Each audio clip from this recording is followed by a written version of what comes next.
Greetings comic lovers and welcome back to Casually Comics, the channel where we chat all things comics, reviews of comics new and old, to history to anecdotes, really wherever our whims take us. When it comes to comics, there are some characters who have had their mantles passed on more than others, or have inspired a slew of legacy characters, or sometimes just complete rip-off characters, or knockoffs. Knockoffs may be kinder. Wonder Woman is an interesting case. This because her first spin-off, Wonder Girl, was created by accident, a creator misunderstanding that Diana had adventures with both her teen and toddler selves, but that they were all her, and instead assuming that she was teaming up with different girls. The first Wonder Girl would be given the identity of Donna Troy, and would have complex origin after complex origin thrust upon her, as we have dedicated a few videos to, which I will link to down below. However, DC wasn't done with the Wonder Girl codename yet, and a vacancy was created when Donna Troy became Troia. The new Wonder Girl would be Cassandra, Cassie Sandsmark. She had a bit of a journey to becoming Wonder Girl. She didn't start off there, but instead first appeared in Wonder Woman 105 in 1996 as a supporting character, or rather the daughter of a supporting character. She would be an active support character across many titles for years through various crises and even reboots. This after becoming Wonder Girl. So through all of these shifts and changes, there was Cassie. So she did develop a loyal fan base. And there are still those who feel she was shortchanged and never really got a chance to shine on her own, which some feel she was quite capable of doing. Some wish she had been given the chance Yara Flor, the third Wonder Girl, currently time of recording, /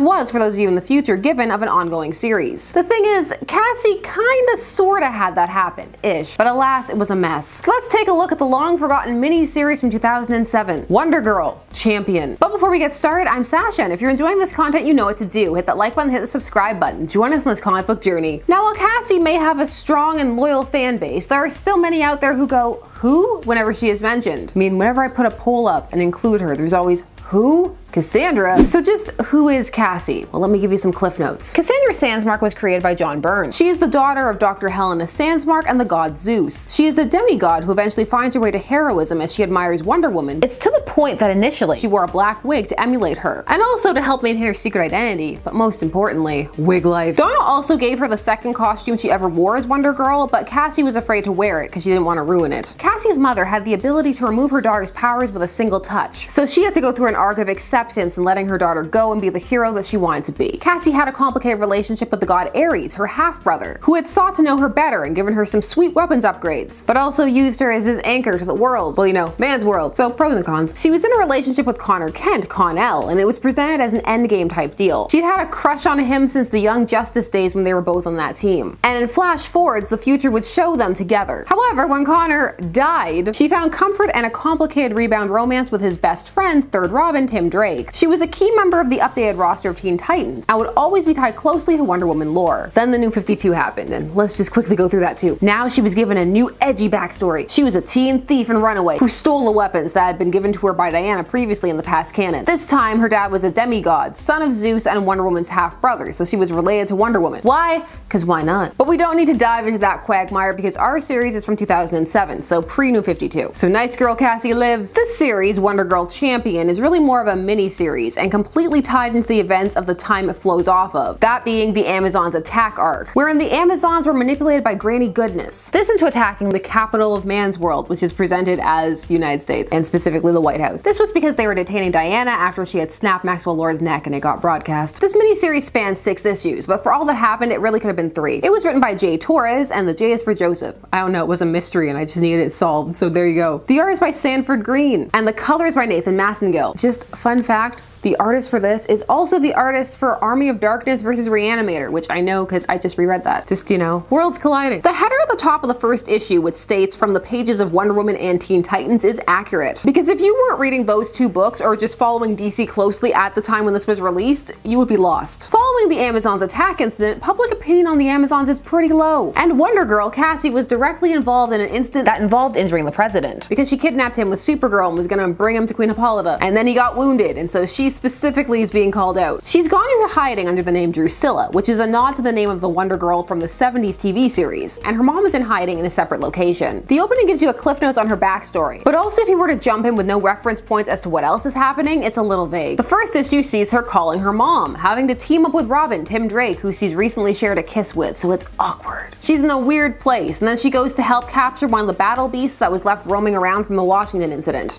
As the Beast charges, she is startled by the appearance of her half-brother Hercules, which is played up by the fact that this issue is called The Labors of Cassandra, which is a cute Greek reference, but also she did 2 things. So, issue 2. This one opens with cliff notes for Hercules, who is following the Disney tradition of being called by his Roman name when he really should be going by his Greek one. I mean, is Heracles really that terrible? Is it? Basically, Hercules went mad because of manipulation by Hera and Circe, and he became a killer, and he's constantly having to atone and do labors, and for some reason he was chained to a stone like Loki for a bit. He tries to invoke their sibling bond, but she doesn't want any of that. He's been an enemy too many times. Plus, she's not sure if she wants to continue being Wonder Girl, despite doing Wonder Girl stuff that day. She's not sure. She's on the fence. But then he tells her that Zeus has a mission for them, which surprises her because no one has seen Zeus since the attack. No, he's hiding from all his bad PR. Just kidding, he was captured. She says that she already has a family. Donna, Diana, her mom. But when it comes to the other Amazons, specifically Diana and Donna, he counters with, well, where are they then? He hasn't told her what he wants specifically, but she tells him to go away. Just stay out of my way, and we're golden, like fleece. My soul hurts. She tries to talk to Diana and her civilian identity as a secret agent, but gets rebuffed. And Hercules just follows her around for the rest of the issue. He takes different forms on different days, all the while referencing current at that point canon things that have occurred, like you kidnapped the president. And he even sends her some new armor. And by sends, I mean turns into the delivery man, shows up at her house, and gives them to her. And for some reason she wears it. She says it's cause it's semi-cool looking. Also, her last costume was messed up since she's rocking the Connor Kent super cash superhero outfit. And all of this, it didn't need to be a whole issue. After he sees her out in the armor, he assumes, oh hey, so you're joining me. And then they proceed to have the exact same argument they had at the start, just differently phrased. They even repeat the fallout of, oh, where are Diana and Donna? Then the female Furies show up. Issue 3. We get a little splash page about who the Furies are. Side note, Lashina has the silliest costume, and I love it. They say that they want to form an alliance, that they've been in talks with Hercules. And so finally, we get some idea as to what he wants, because we didn't get an answer to that last issue. And oh boy, get ready. There is a god killer out there, and they've already killed Lightray, a god from New Genesis. So Hercules has been persuaded to believe that potentially when they're done with all the new gods and the gods of Apocalypse, they'll come for the pantheon of Earth. Listen, Herc, I didn't stretch this morning. I can't reach that far. Cassie wants to know why aren't Zeus or Ares or Athena doing anything? Hercules says that Zeus works in mysterious ways. Yeah, he keeps using monotheistic Judeo-Christian idioms, but applying them to Zeus. Bloody Mary brings up that they're being watched, which I only mention because it matters later. Cassie leaves again, saying that she wants nothing to do with Hercules or this plan. Herc tells the Furies, because calling them female Furies is a bit redundant, that he has one more trick up his sleeve, give him one more chance, because the 75th time is the charm. You gotta work with tenacity, like Sam from Green Eggs and Ham. Cassie goes to talk to Connor at his grave, shaken by all the things Hercules has been saying to her and feeling alone and abandoned, when suddenly Connor is there. And yes, that is supposed to be Connor. She's overjoyed and believes it could be him, because I mean, this is the DC universe. People do get better from being dead, and Superman recovered from being dead, and he's Superman's clone son. Only psych, it's not Connor, it's Hercules. Cause what better way to get someone to join your side than by pretending to be their dead boyfriend? He pitches that maybe if they save the gods, they'll bring Connor back, that they'll be so grateful they'll give them whatever they want. Maybe they'll restore all the Amazons who were scattered, memories lost at the end of Amazon's attack. That if they fail, they can create a new Olympus, and they can be the head of the pantheon of the gods,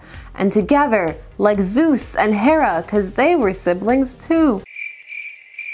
This fails, and she leaves again. So the Furies turn on Hercules because they only wanted him so that he could bring them Wonder Girl, because they wanted to bring her to Granny Goodness. So they decide it's time for their approach, which is much more effective than stalking her. Lashina kidnaps her mom. Issue 4. This time the blurb is for Cassie's mom. Because they have Cassie's mom, the Furies know that all they need to do is wait, and Cassie gets there in record time. Where is my mother? She's taking them down pretty handily at first, but there are too many, and she gets crushed by Stompa. They need to leave because Bloody Mary senses that there's something wrong, and Lashina says they need her alive, because if they kill her, then the plot can't happen. So they leave, and she's saved by a man who claims to be a friend of her mother's. You know, he's just an old friend of her mother's. He is Aristides, a hero bearing the Golden Fleece, and who was assigned to keep her mother safe in the early days for Zeus. He says he senses that Zeus wants him to protect the family once more. Also, I mean, he was a friend of her mom's. So it's round 2, Cassie versus the Furies and a mind-controlled Hercules, but she didn't come alone. She brought friends. Her mom's friend, Aristides, Robin, Supergirl, Empress, and Arrowette. Issue 5. Opening blurb this time is for the Titans. Most of this issue is the fight, and it is well choreographed, the action is fast-paced, and feels dynamic. Also, Cassie gets revenge on Stompa by breaking her foot. Foot snap! Or well, ankle snap. It is grease after all. Now the heavy hitter to be taken out is mind-controlled Hercules. And Cassie's mom gets to lay in a punch, because she put on one of the power heart bracelets, or well, the gauntlet of Atlas against him. And the fight goes on until someone waiting in the wings shoots Bloody Mary, and Wonder Woman shows up. So basically I could have summed this entire issue up as they fight, Bloody Mary gets shot, and here comes Wonder Woman. Hi Wonder Woman. Last issue. Wonder Woman gets a page detailing her ever so briefly, and Donna looms far larger in the background proportionally than she should. Wonder Woman is taking on the God Killer, and the Furies decide that they should retreat. You know, because the odds are turning against them. I mean, they're one down now. Hercules is still out of control in Berserker mode, and he managed to get the Golden Fleece from Aristides. No, Herc.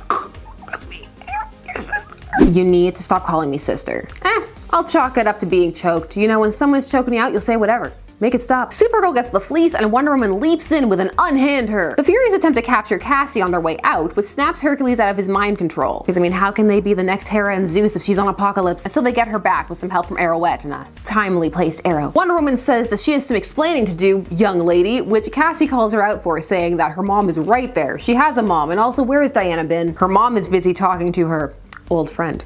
Aristides. Hercules explains himself that Zeus told him to gather his children, so he was just trying to do that and ended up falling in with the wrong crowd. I mean, who hasn't accidentally allied themselves with Darkseid at one point or another? This segment also explains that Hercules is once more a demigod, not a full god, which he was before for a bit. This is something you would only know if you were keeping up with everything. He leaves, and then we get epilogues. Aristides moves into the house where Cassie, pretending to be Drusilla, is staying. And finally, Cassie and Wonder Woman have a heart-to-heart while they take out some of those roaming Amazon beasts left over from Amazon's attack. Wonder Woman claims the reason she wasn't around is because Cassie isn't a child anymore, that Cassie needs to choose her own path, and that Diana can't always be there. And Cassie says she's done playing the blame game. It's time to take responsibility and move on. And so she confidently soars off as Wonder Girl. The end. This has fallen down the memory hole hard, and there are a few key reasons for that. Chief among them being that it doesn't stand on its own. Second, that you can't find it on Comixology, so you gotta go and get your old copies out. If you were a person who started collecting roughly around the time of Final Crisis or a little just before, like I did, I was on this train. This series truly is a tie-in. This book not only has a confusing array of events, but character motivations that are hard to track. Cassie's entire arc, angst, the position she's in, is all because of Amazon's attack. So it leaves this feeling a bit empty, and it didn't have to be like that. This could have dealt with the core points and set pieces that it had to hit, and still had more room for Cassie to feel like she was developing. Give her room to establish herself and feel on a firmer footing on her own as Wonder Girl, which seems to be the point of this series given the ending. Part of why this wasn't achieved was the pacing. This series feels very padded. Like, aside from the core points, it wasn't clear how the rest of the issues would be filled out. Issue 2 could have been cut in more than half, the same with issues 4 and 5. There was room for a lot more to be done here. Instead, you have characters going through the same beats over and over, and ultimately not much is gained. The status quo is essentially restored with a couple of minor tweaks, such as, oh, now Aristides is here. Hercules is a demigod. Diana and Cassie don't have beef, even though that felt like an afterthought. All the things achieved here could have been achieved in the pages of other stories, and that's not a good thing. We could have expanded upon the scenes of Cassie with Empress and Arrowette, as she tries to figure out what to do, perhaps striking out in a new costume, which would also have made the scene when Hercules shows up with the gift of a costume for her make more sense. The female Furies feel wasted here, and scenes are constructed in ways that make them seem really ineffectual for an elite squad tortured into being by Granny Goodness. It takes a long time to figure out the point of the series as well. It's in issue 3 by the time you can grasp onto what the plot actually is. In short, it's not really a great showcase for Cassie. It makes her feel like a character who can't exist outside of Diana or the Titans. And you don't even need to read it to understand the overall of what's going on in the rest of the universe. Basically, if you didn't read the stuff leading up to this series was a bit impenetrable. But if you didn't read this series, you could read the rest of the events just fine. The art also varied a lot. Those Connor panels, at first, I didn't know who it was. I had to infer by context and be like, right, Connor. On the plus side, it managed to maintain its contact with canon. It does feel like it is part of the DC universe.